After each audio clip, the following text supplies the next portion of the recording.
Introducing Zaxby's new chicken finger tacos. One with pico and creamy chipotle ranch, and the other with bacon and avocado ranch. Chicken expert since 1990. Taco expert since now. Woo, saucy! Zaxby's. You're listening to the Archaeology Podcast Network. This is the CRM Archaeology Podcast. It's the show where we pull back the veil of cultural resources management archaeology and discuss the issues that everyone is concerned about. Welcome to the podcast.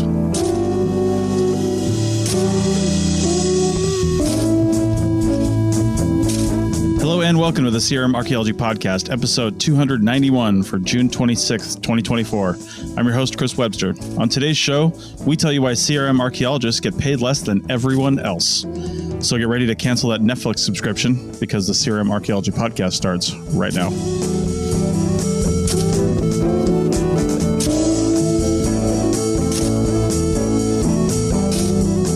Welcome to the show, everyone. Joining me today is Heather in California.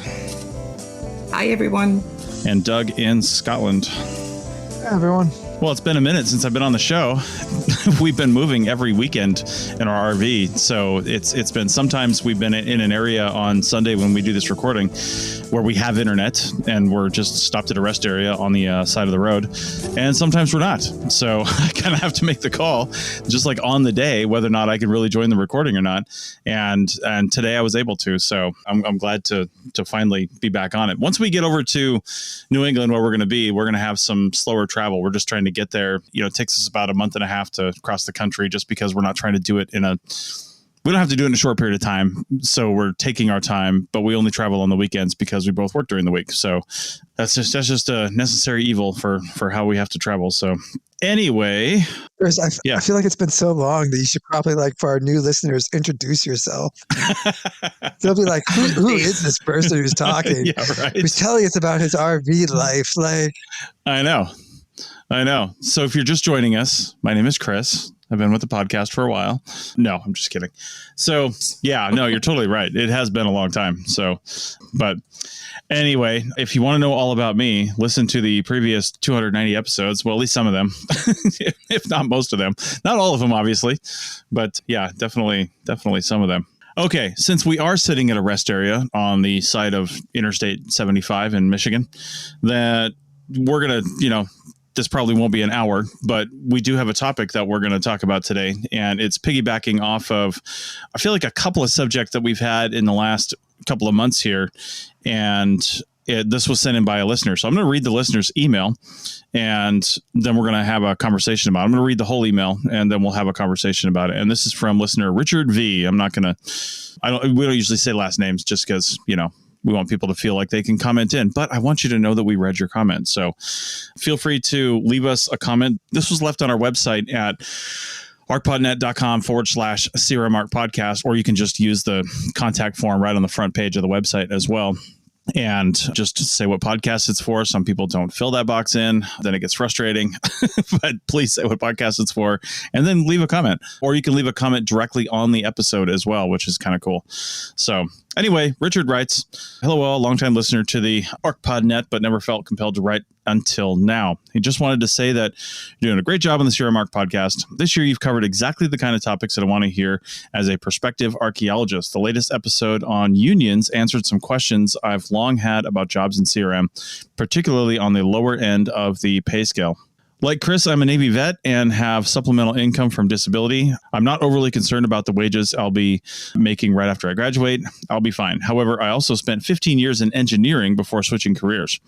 The difference in pay between the fields may as well be different planets. From entry level, which is about $100K for engineers across the country, on up to PI, I'm looking at making half the salary I was before, and it's not like it requires less education. The recent episode on pay in CRM didn't answer the question of whether archaeologists are grossly underpaid. The answer is, degree for degree, yes. I'm interested in hearing the host discuss a follow-up question. Why? The lack of unions speaks to part of it, but not all. Is the field just totally saturated with starving PhDs? How do we get to the point where it takes a graduate degree to make the same amount I was making as a technician? So there's a lot there. I mean, basically he's saying yes, he's agreeing that the entire field of archaeology is dramatically underpaid compared to other fields where a degree is required. It's not the same degree, but compared to other fields where a degree is required, where experience is required. I mean, it is odd that when you see on job requirements for this field that it says, hey, degree, experience, 4 or 5 years of experience in the field, and a degree, sometimes an advanced degree, and all these other requirements, field school, basically a technical school and an extra school, basically. And yet still you're getting paid $20 an hour or $15 an hour even, or something like that as entry level. And I mean, that is a little bit absurd, but that's what we're going to talk about. Doug. Oh man, this is a pet peeve of mine. I'm sure I'm just going to piss everyone off, but yeah, I really have to push back against this idea of like, because it's a tough one.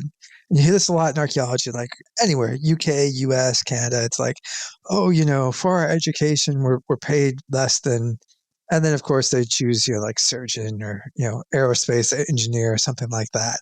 But I really wish we'd get away from this mentality, because your degree has almost very little influence on your pay. And that's across all fields. Like, it's a sort of idea in archaeology that like, we have a degree, so we should be automatically be paid more. And that's not how the world works. And that's not the mechanisms. So a degree can affect your pay, but it affects your pay in a way of, a degree can be a barrier to entry.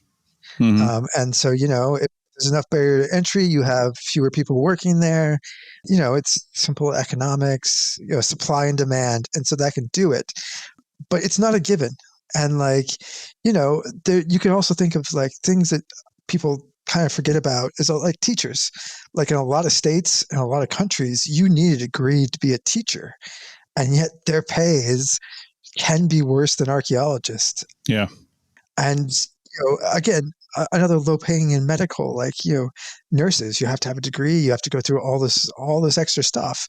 And yet the pay doesn't, there's very low correlation or almost no correlation between a degree and number of years in school and your pay. And this is across a bunch of different fields. So of course, we're archaeologists. We only think about archaeology. We only talk about archaeology. But I really wish we would get off of this way of describing it, because usually it's this complaint like, oh, we don't make enough for our degree. We could go, work at a supermarket and make more, yada, yada. And it's like, well, then go work at a supermarket if it's about the money. And I know it's going to anger a lot of people and it's a bit harsh, but I think it holds us back if we're talking about degrees as like it should automatically give us, or the number of years we spend should automatically give us more money. And that is focusing on the wrong thing that's going to change how much we're paid. So I would say it's sort of a red herring in all these discussions. It's always brought up and no one pushes back. And I think we actually need to push back and say, yes, for investment, it kind of sucks to, do 10 years of university to not be making a lot of money, especially if you've taken out student loans or in debt by, 100 or 200 grand. It's a poor financial trade-off. But that's not just saying I have a degree and I should be paid more is not how the world works. And that's not how it works in archaeology. And that's not how it works in any other field. And I think it holds us back. Yeah. Amen. Amen.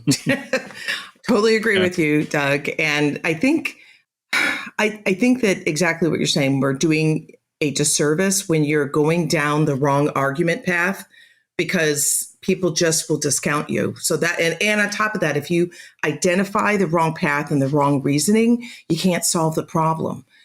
So again, we're not saying that people shouldn't be paid more, especially in certain areas of the US, we'll just say specifically.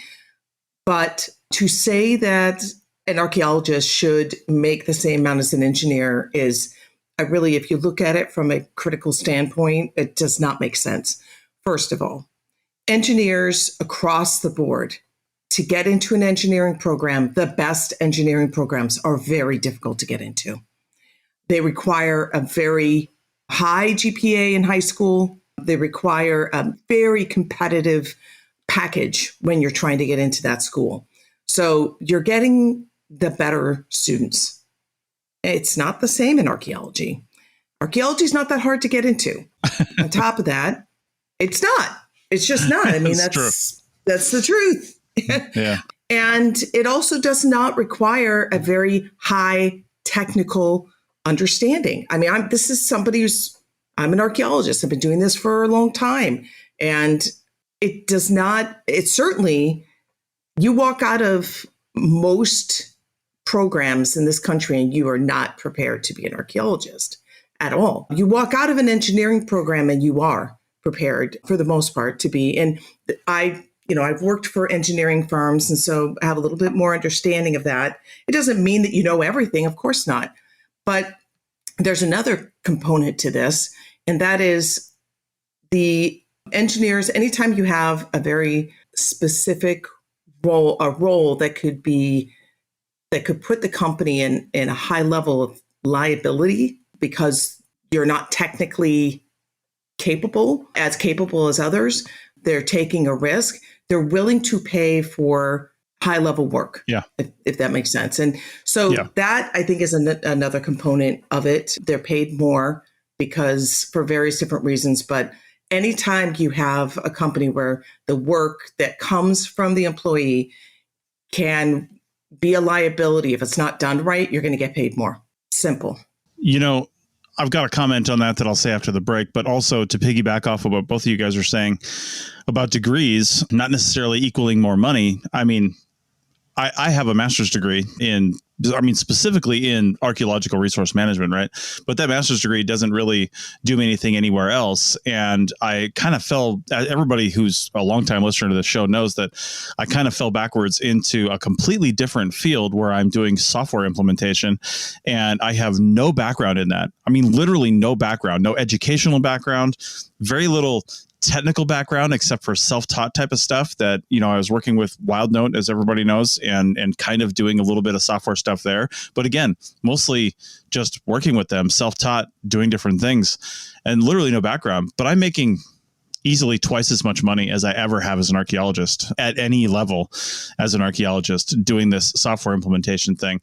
Now I'm doing it as a consultant through my own business as a contractor, which is helping. So, if you do it right, you can make a hell of a lot more money as a contractor than as an employee. But that being said, like I said, there's a lot of jobs out there that pay a lot more than jobs that require degrees, right? If you just want to go find something. So the degree does not necessarily equal high pay. So I'm just echoing all that. So let's take a break. We're going to have slightly shorter segments today. We'll take a break, and I've got a comment to open with on how smart engineers are. Back in a minute. Save on O'Reilly Brake Parts Cleaner. Get 2 cans of O'Reilly Brake Parts Cleaner for just $8. Valid in-store only at O'Reilly Auto Parts. O'Reilly Auto Parts. Shop Plato's Closet tax-free August 2nd through 4th for back-to-school styles. We sell the trendy, gently used styles you need to make a difference in the world and in your wallet for back-to-school shopping. Save up to 70% off regular retail prices by choosing recycled styles. Save even more when you shop tax-free this weekend. Make a change that others can respect and repeat. Shop Plato's Closet in North Charleston and West Ashley this year for your back-to-school looks. Plato's Closet, located in West Ashley on Sam Rittenberg Boulevard and North Charleston on Rivers Avenue. Introducing Zaxby's new chicken finger tacos. One with pico and creamy chipotle ranch, and the other with bacon and avocado ranch. Chicken experts since 1990. Taco experts since now. Woo, saucy! Zaxby's. Welcome back to the CRM podcast, episode 291. We're talking about Richard's comment, a listener, regarding why archaeologists are paid so low. And I just got a comment on something you were saying, Heather, about engineers. And one of the reasons why you're saying that they get paid more is because of their schooling is harder. Their schooling is harder to get into, things like that. And while I totally agree with you, I think that the toughness with which it is to get into your schooling is one factor in what your end result is going to be and what you get paid more. I think you were also kind of alluding to the nature of your job, right? And what your risk level is in your job, right? And what you're going to get paid there too. Right. And so that's part of it for us, where is the nature of our jobs as archaeological field technicians and crew chiefs and things like that. there isn't a lot of risk at that level, right? There's a lot more risk at the PI level, of course, because they're the ones putting their names on big things, and they're the ones that are ultimately assuming the legal responsibility and liability and things like that. So there's a lot more risk there, which is, they do get paid more. I mean, it's a little bit more, but it's not like some high paid engineer. It might be at some companies, but I think one of the other points is that you can only get paid as much as, and this is where I think this is really going to come down the line. You can only get paid as much as the project is able to pay you, right? And ultimately, when we're bidding on projects and things like that, nobody wants to pay for what we do, right? Nobody wants to pay for this. Right. Everyone wants to pay an architect or an engineer the right amount of money to make sure their bridge doesn't fall over or their building doesn't collapse, right? But nobody wants to pay an archaeologist to dig a bunch of holes and put a bunch of Native American or historical artifacts in a museum. Like literally no one wants to pay for that. So we're the lowest. We're literally getting the lowest bidded contracts, and it's hard to pay people good salaries when everybody is fighting for scraps. Yeah, it's a necessary evil, and anytime you have a role that's a necessary evil, it's not going to be the same.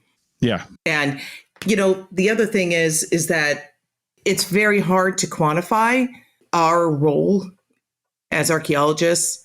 You could really mess up an investigation and people are not going to know for a very long time. And right. It's true. It's true. And if you really think about the times that an investigation hasn't been done correctly, you hear about it seldom, right? Where it's usually people they're not doing the mitigation correctly or whatnot. I mean, if data recovery is done correctly or not, or if an evaluation is done correctly or not. I mean, really, you're the only one that knows what's coming out of the ground. There's people that could be unethical about stuff. Nobody's going to see whether you did it correctly or not. Honestly, I mean, you could fake the data. Can't fake the data with engineering. Right. You can't. Yeah, so, that's tough. And I mean, Heather is taking it right out of my mouth. Exactly. I mean, it comes back to actually our work is incredibly highly technical. I would actually argue if you compare it to what we do for engineering, I would say archaeology is actually a much more difficult undertaking, and it's a much more skilled undertaking than most other professions that's required. But as Heather's saying, you're digging, and if you don't find something, no one else is going to know. There's no that's a huge thing. It's like, and that's what I'm saying is highly technical, as in on certain sites, your ability to recognize changes in soil, changes and textures, all sorts of things, highly, highly skilled that not everyone can do, especially everyone coming out of university unless you have several years of experience. But honestly, if you miss an entire, pit house, doesn't matter because you're the only one that sees it. And if you didn't see it, it didn't exist. Yep. Yeah. Yeah. I mean, I would push back Chris slightly on the whole, no one wants us. No one wants anything. If you've ever talked to so we hear it because we're archaeologists, and you'll hear the contractor, the higher ups, and they'll be like, oh, blah, blah, blah. But then you don't hear them also complaining about health and safety, yada, yada. Why do we have to pay so people don't die? And it'll be like, why do we have to pay so buildings don't fall over? And so honestly, everyone gets pushback. No one wants to pay for anything. Yeah. You rarely run into some people who are like, I would actually like to pay for quality across the board. They do exist. You do find them. You also find them paying for archaeology because they prefer quality. It's just far and few between. Yeah. But that, we don't hear it because we're not in engineering things. But think about how many buildings and bridges have collapsed over the years. Or, I mean, big case in the UK. I don't know if it made it over to the US.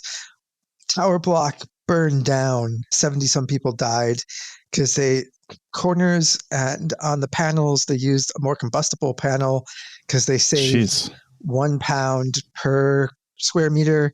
Basically, I think they saved something like 6 or 7,000 pounds and killed 70 people because basically they went with just the tiniest, cheaper material. So even in like engineering and fire safety and stuff like that, you do run into people who just do not want to pay for it, regardless of they want to make a lot of money, and things like health and safety or buildings not falling down or not instantly catching on fire. Well, there are bad engineers. Yeah, that's what I was going to say. We don't know what kind of engineer Richard was. I don't think, in fact, I know because I live in an area where there's a lot of engineers that work in various different companies. I know that not all of them started at 100,000. Yeah, he was saying. So it depends on what kind of engineer he is. Yeah.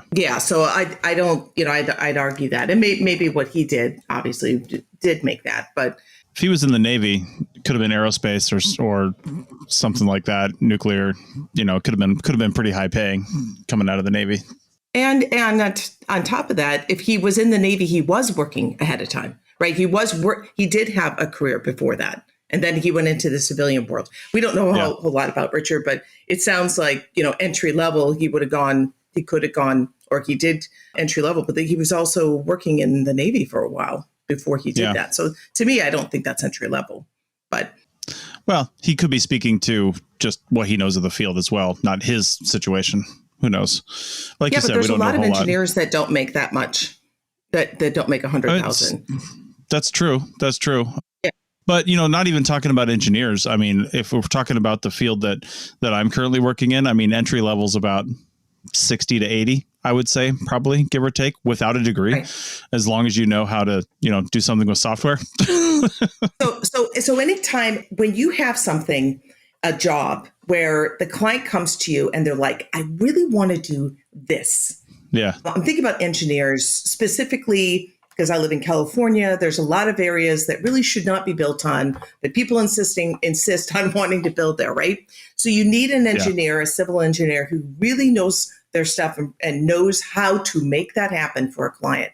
Whenever you have a job where the client wants something to happen that's not easy to happen, you're going to make more money. We don't, in archaeology, if we had a client that came to us, right, and said, I want you to not find anything, and I'm willing to pay more to make that happen. Obviously, that's not ethical, right? So we're not in that position.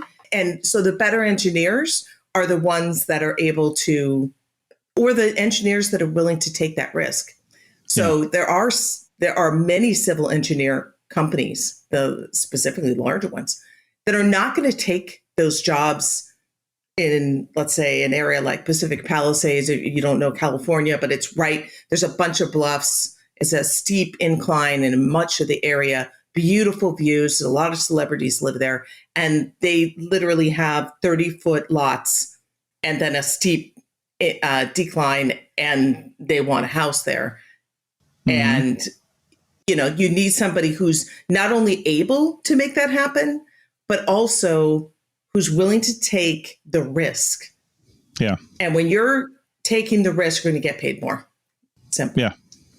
Yeah. I'd also say, again, people, there's that thing, and the worst is when people look at like Bureau of Labor Management statistics, and then they'll look at averages and they'll be like, oh, the average here and that, but it's not true. Like, yeah, lawyers can make a lot, but also, you end up with lawyers who basically do essentially, public defense, and they're, $250,000 in student loan debt, and they're making about the same wages that I made entry level in archaeology. And like it's more complex than just simple that. And I think actually, like, this entire topic, there is not going to be one single answer saying, why does archaeologists make, less than other things? I think it's very complicated. One thing I'm just going to throw out from the UK. So UK wages in archaeology actually, so imagine we're, 2 decades behind the US. It wasn't until 1990 that you actually got proper legislation and essentially polluter pays sort of laws. And before that, it was a bit mix of like, somewhat government funding. Sometimes developers would do it out of the kindness of their hearts. It was hit or miss. But actually, in the last 30 years, wages have gone up at least, and this is above inflation. So accounting for inflation, 50%. So, it was actually, they're still not the greatest. Where, entry level puts you at basically the median wage in the UK, 50% make more, 50% less, but that's not the worst of wages. And it went up. But like, actually, if you look at the early wages in the 1990s, again, the UK behind on some things. They didn't have a minimum wage. I don't think it came into like the late 90s, early aughts. But, adjusted for inflation, you couldn't actually pay archaeologists the low wages you paid in the 1990s because it would be below the legal limit. Pay was really bad. And part of that problem, literally, this was a conversation I maybe had a week or two ago, was with one of the companies.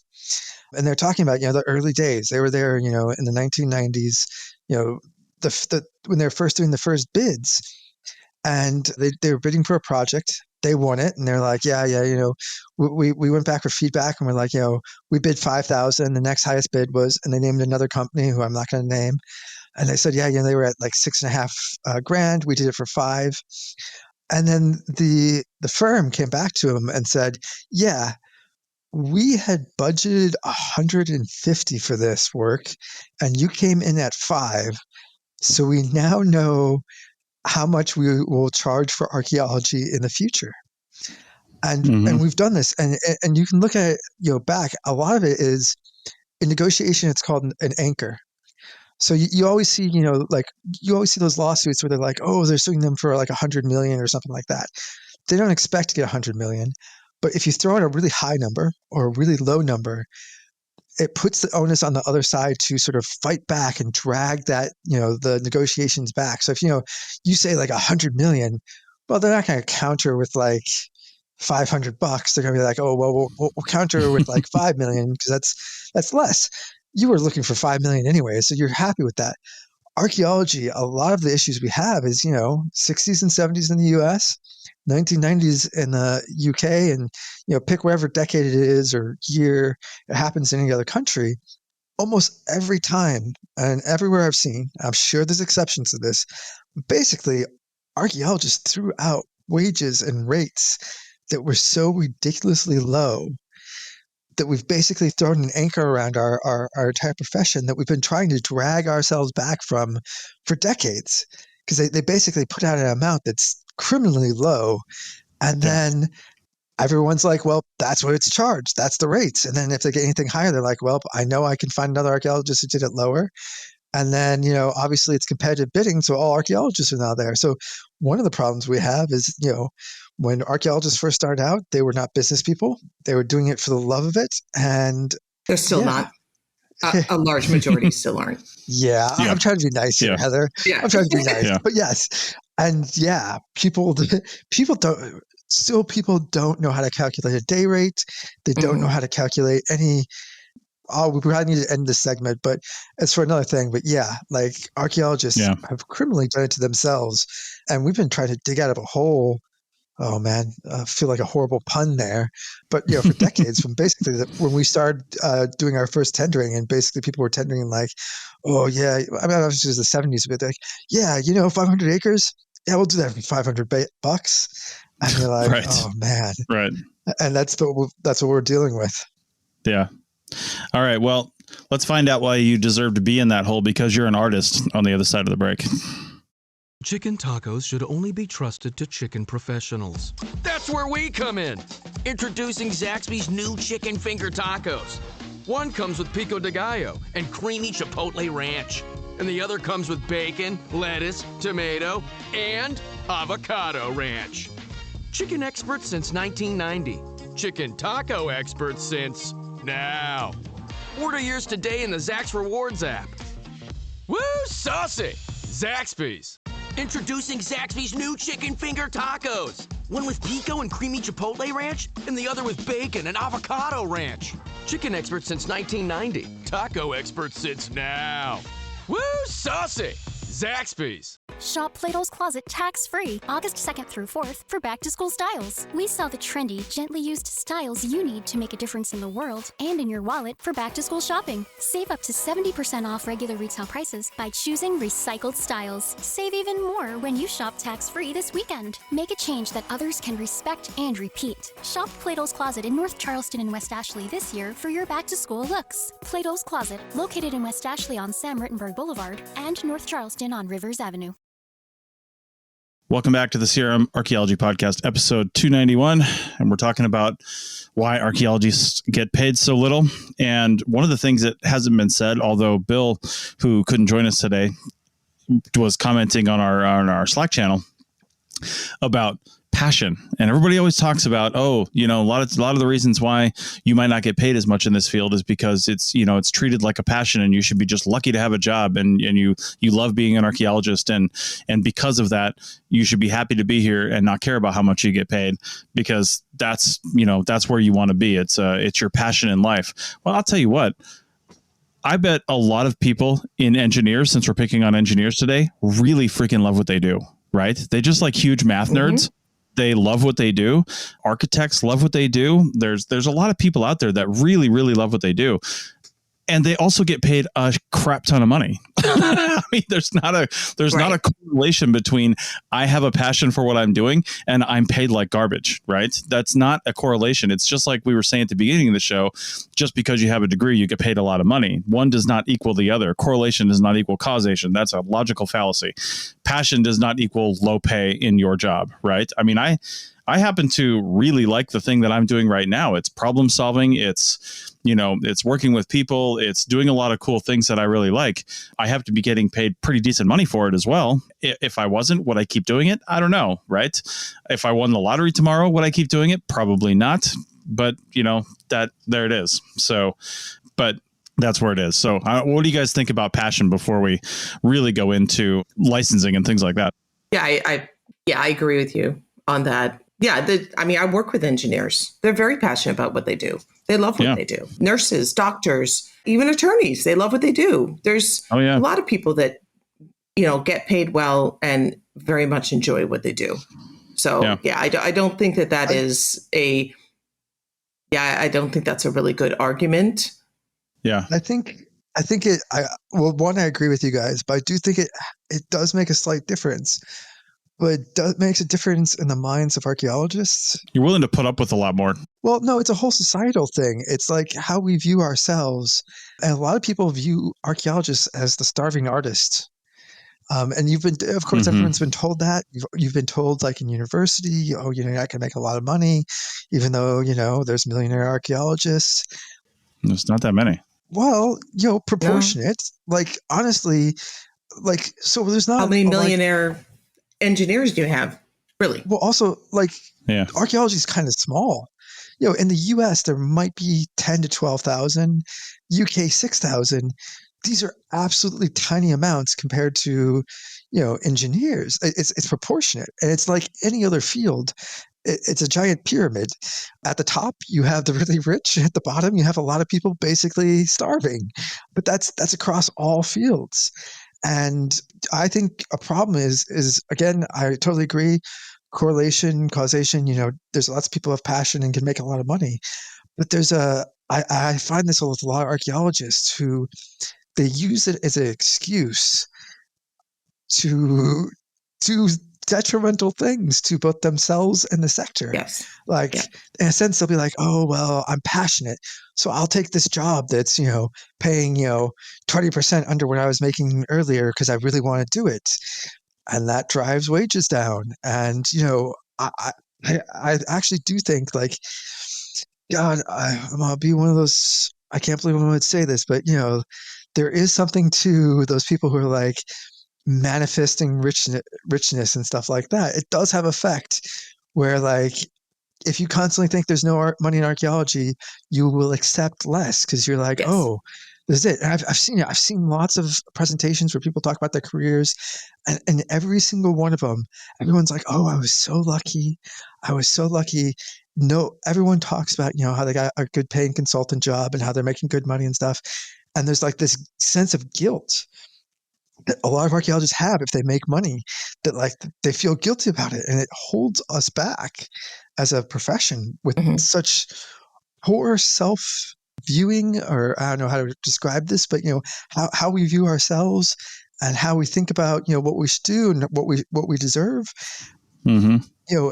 People will accept a lot less in archaeology because they believe they're a starving artist, whereas in other fields, I think they probably still have similar issues, but it's not as bad as it is in archaeology. Yeah.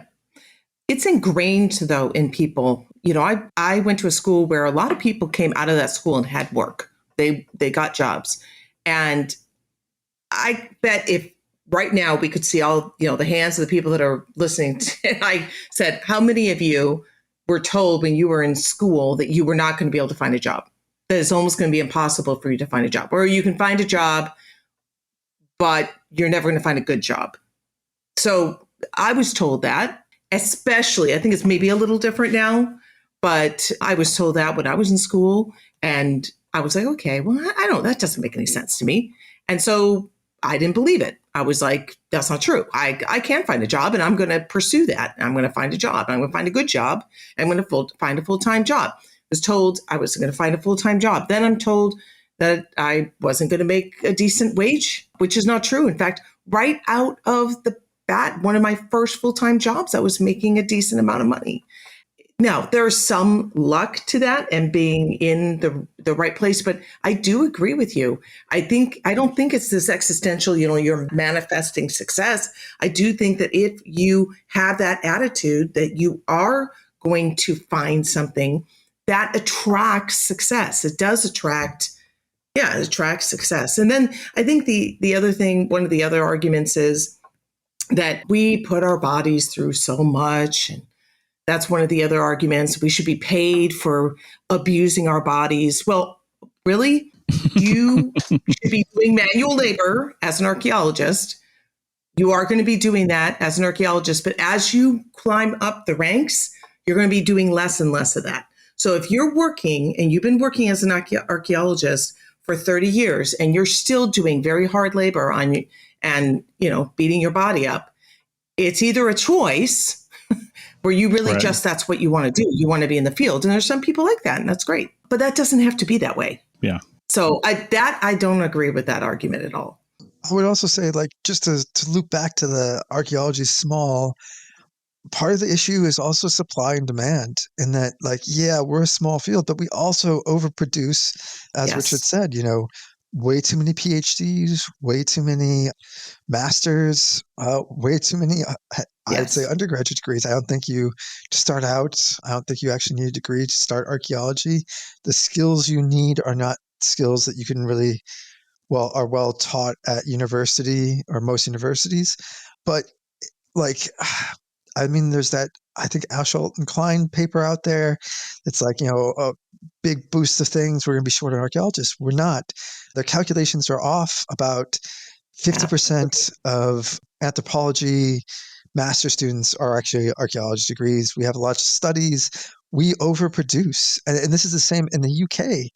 With less jobs, they produce twice as many PhDs in archaeology. It's about 200 a year. Yeah. US is maybe about 100, 125. And, there's only 6,000 archaeologists in the UK, where there's 12,000 in the US. So, it's even worse in other countries, but it's massive overproduction of supply. And even, we've talked about, engineers need to be smarter. I think we've also gone back and forth a bit about, that's not always the case. There's plenty of engineers who underachieve as well. But degree per job opening, the ratio is much better. And a lot of those things where people are like high paid positions, the ratio is there, or there is barriers to entry. I think we talked about this, was it the last podcast or the podcast before? Stevens, a shovel, a truck, and a person. And that's all you need to start an archaeology firm in most places. And, Western states, there's some permitting and licensing. And what do you know? It's about 25% difference in wages from, east of Mississippi versus west, where there's, more BLM, more federal land, more requirements to have, a permit, which is basically a barrier to entry. And when I'm saying, more, I'm not counting California or Alaska where cost of living shoots that through the roof. I'm talking, Arizona, Texas, New Mexico, Colorado, Utah. You're making, 5 or 6, sometimes like $8 more an hour as a field tech than you would if you're in like Virginia or Rhode Island or someplace like that. So there are other things that affect wages, and one of those is barriers to entry. And there's a whole range, from degrees to actually being able to do the work, to being able to bid on the work, to being able to get staff.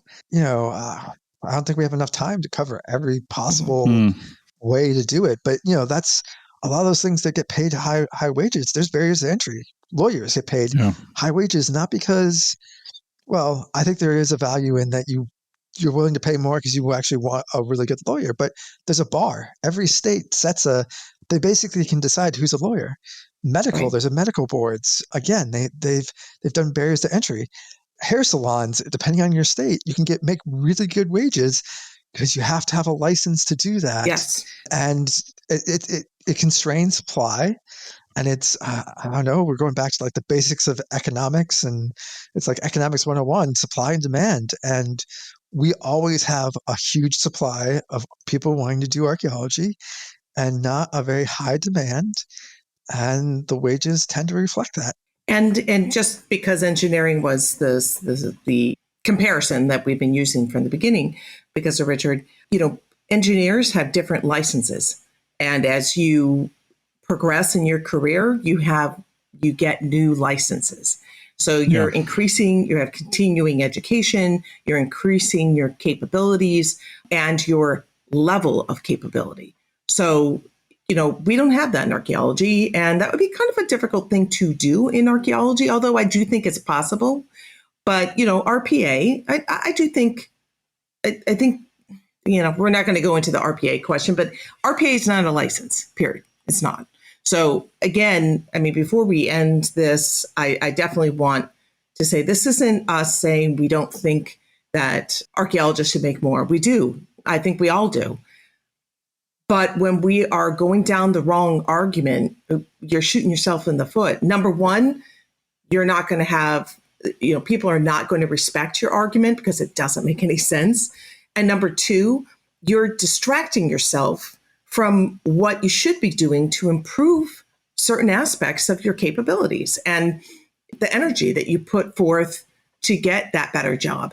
When you are hanging your hat on a fallacy, you're not doing yourself any favors. And so, I think it's important, especially with this movement towards unionizing. I think Doug did an incredible job explaining to us the nuances of the union and understanding that it's not everything that people think it is. And just across the board, if you want to better yourself, if you want better conditions, you have to be honest, and you really have to be walking down the right path in order to make that happen. And all right. Well, Richard, I don't know if we answered all your questions or not, but hopefully you've got enough passion to stick it out in this field and enough VA disability to be able to afford it. So that's where we're at. You can make money in this business, though. You can make money in that. That's another fallacy. It's a fallacy. You can make good money in this business. Is it going to happen when you enter an entry level? No, it's not. Although you can, there's certain areas you can get paid more than others, obviously. And if you hold yourself a certain way, or you are professional and you work for the right company, all those things align, you can make a good amount of money, but a decent amount of money even starting out. But you can certainly make, that's a fallacy. You can make good money in archaeology. And this works for other professions as well. We have blinders on when we think it's just archaeology, but also like people move around different professions, you move to different jobs. And that is something that lots of papers prove it, is like, if you're able to move, I say able because not everyone is, but even able to move inside, your town to a different job. And if that's not archaeology, that's how people make money, is actually being able to jump around. And I've seen people who literally leave archaeology, go into like management somewhere else, come back into archaeology at a much higher level, making decent enough money because they've gone in and got management experience, and done that. And there's a lot. We probably should do like an episode 2 on this. But yeah, like that's something, is like being able to move around. And now when I say move around, is like both your physical location, but also within your career, within your position. And that makes a huge difference. And that makes, we've said it, is like, that makes a big difference elsewhere. It's like you can also jump across to a different profession and make decent money, whereas people at the bottom of that profession might be making really, really poor money. And that's how the world is we're almost a pyramid, bottom, less pay, top, very good pay. And you're trying to work your way up. And sometimes you could do that in archaeology. And sometimes you have to jump around to different fields and take different paths to work your way up. Indeed. All right. Well, with that, send in your comments, send in your questions. Again, you can go to archpodnet.com and just use the contact form on the website, or you can comment on a specific episode by just clicking on the link in the show notes and going to the episode. So with that, we'll see you guys next time. That's it for another episode of the CRM Archaeology Podcast. Links to some of the items mentioned on the show are in the show notes for this podcast, which can be found at www.archpodnet.com/CRMArchPodcast. Please comment and share anywhere you see the show. If you'd like us to answer a question on a future episode, email us. Use the contact form on the website, or just email chris@archaeologypodcastnetwork.com. Support the show and the network at archpodnet.com/members. Get some swag and extra content while you're there. Send us show suggestions and interview suggestions. We want this to be a resource for field technicians everywhere, and we want to know what you want to know about. Thanks to everyone for joining me this week. Thanks also to the listeners for tuning in, and we'll see you in the field. Goodbye. Thanks everyone for listening, and thanks Richard for sending in your comments. Doug's to do. He keeps it chill when I'm gone, but now that I'm here. I know. I'm debating the outro I was going to do. I think I'm just going to rip off Heather's and be like, thanks again, Richard, for sending in this comment. It's actually really appreciated because, we don't actually get a lot of comments. And, Indeed. It gives us something to think about. Nice to know somebody's listening, too. Yeah. It's good. Long-time listener. That's nice to hear. It's a good challenge for us as well. So if anyone else has anything else they want to challenge us on, please do send in a comment. That's right.